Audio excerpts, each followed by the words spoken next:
नमस्कार. आज आपण पाहणार आहोत पाण्याचा एकही थेंब न वापरता पौष्टिक दुधी भोपळ्याचे थालीपीठ किंवा दशमी तुमच्याकडे याला काय म्हणतात तुम्ही ते कमेंट करून सांगा. तर चला, मी दुधी भोपळ्याची साल काढून घेते आणि ते सांगते.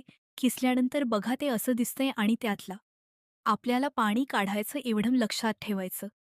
पाणी जर काढलं तर मग ते त्यातलं सगळं निघून जाईल. ते पाणी तसं ठेवायचे आणि त्यात आपण भिजवताना एकही थेंब पाणी टाकायचं. तर चला, मग मी आता बघा एक वाटीच्या आसपास बेसन घेतलंय.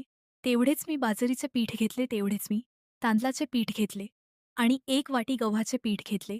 पिठाच तुम्ही कमी जास्त अंदाज करू शकता, काही प्रॉब्लेम नाही. आणि अजून पीठ असेल तर तुम्ही ते इंडी करू शकतात. ज्वारीचे पीठ इंड करतात, माझ्याकडे अवेलेबल नसल्यामुळे मी ते टाकत नाही. मसाले घालून घेणार आहे. मसाले म्हणजे आपल्या हळद, लाल तिखट, मीठ, थोडंसं गरम मसाला घालणार आहे. या गरम मसाल्याने टेस्ट खूप छान लागते.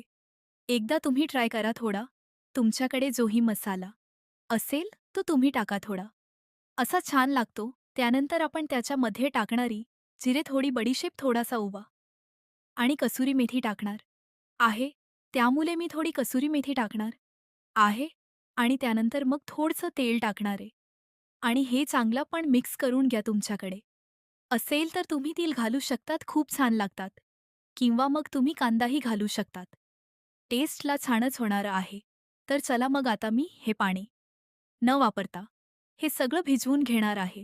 हे पाणी मी वाचत वापरल्यामुळे थोडंसं भिजवायला कठीण जातो, जेणेकरून ते आणि भिजवल्यानंतरही 15 ते 20 मिनिटे मी ठेवणार आहे.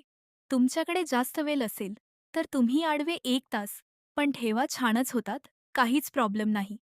आणि जर तुमच्याकडून गेला तर तुम्ही पाणी नाही टाकू शकतात, पण शक्यता केला तर हे आपल्याला पौष्टिक म्हणून खायला मिळेल. आणि आता 15-20 मिनिटांनी ठेवलं होतं साईडला. आता मी लाटून घेऊया. पण चपाती कसा लाटतो तसं चपातीसारखं लाटून घेऊ, किंवा तुम्ही असं थालीपीठ व्यवस्थित कपड्यावर असं ओला करून पण तुम्ही टाकू शकतात.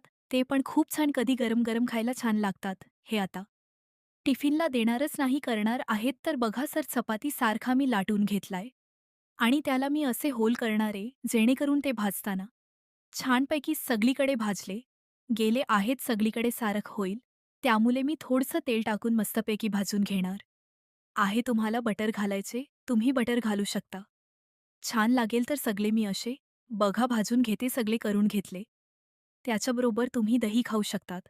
दही पण खूप छान लागत. मी शेंगदाण्याची चटणी केली, याची रेसिपी दिसेल तर ती पण आपल्या यूट्यूब चॅनलवर आहे, एकदाच नक्की जाऊन बघा.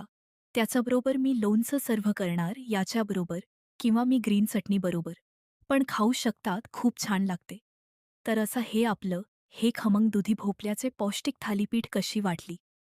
तुम्हाला रेसिपी आवडली असेल तर लाईक करा, शेअर करा, सबस्क्राईब करायला विसरू नका.